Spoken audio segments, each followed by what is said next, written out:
In this video, we're going to add the Quooker Cube onto a cooker system which is already installed. For this installation, you will need a set of spanners from sizes 10 to 24. With the Quooker Cube, you not only get cold, hot and boiling water, but also chilled sparkling and chilled filtered water, all from the cooker tap. If you haven't yet installed the cooker tap and tank, start with these first. Make sure that the cube tank has enough room. We recommend leaving at least 10 cm of free space behind the cube tank and to cut an opening measuring 20 by 20 cm in the rear panel of the cupboard for ventilation. If there is not enough free air or ventilation behind the rear panel, we also recommend making an opening in the bottom of the cupboard under the cube for further ventilation. Switch off the cooker tank and remove its plug from the socket. Turn off the mains water supply. Test that the water supply is off by dispensing cold water from the mixer tap. Disconnect the tap's cold water hose from the cold water supply and remove the old hose screen. Place the fibre washer into the pressure reducing valve. Connect the valve onto the cold water supply and tighten.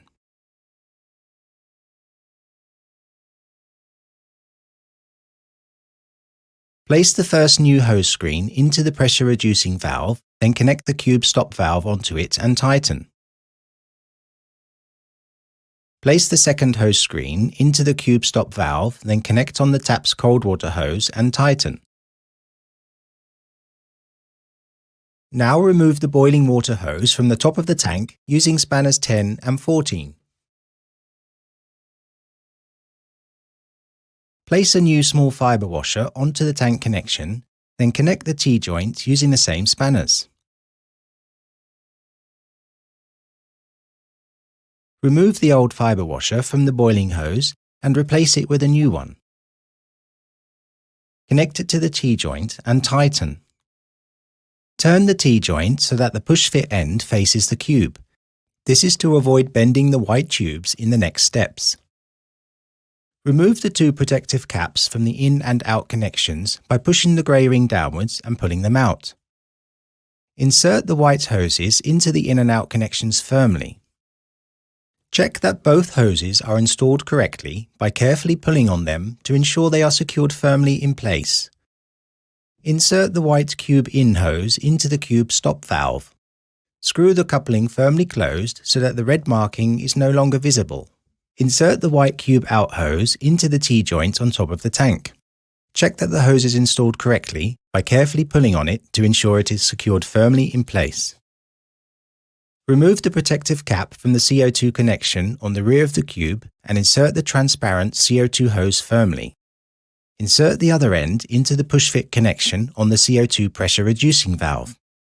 Screw the CO2 cylinder into the CO2 pressure reducing valve until it cannot be tightened any further. Some gas may escape and a hissing noise may be heard. This is perfectly normal, but it is important that you ensure the cylinder is tightly screwed in. Remove the rubber blanking piece covering the secondary ports at the back of the tank cover. Insert the black connector firmly until no more copper is visible. Insert the blue connector on the other end of the cable into the blue port at the back of the cube cover.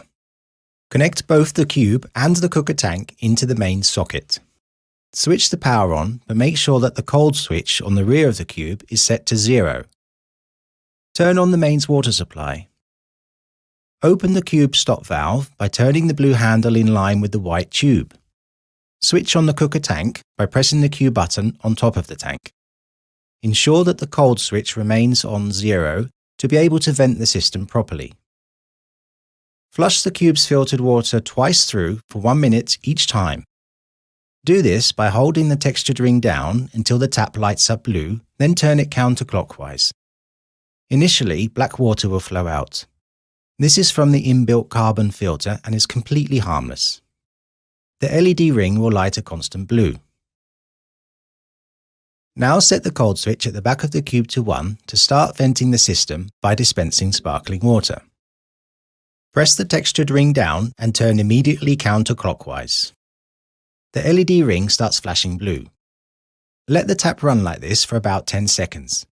The flow can splutter because of the trapped air being vented out of the cube. Turn the ring back to stop the tap. The pump will now be activated and the cube will start to fill with sparkling water.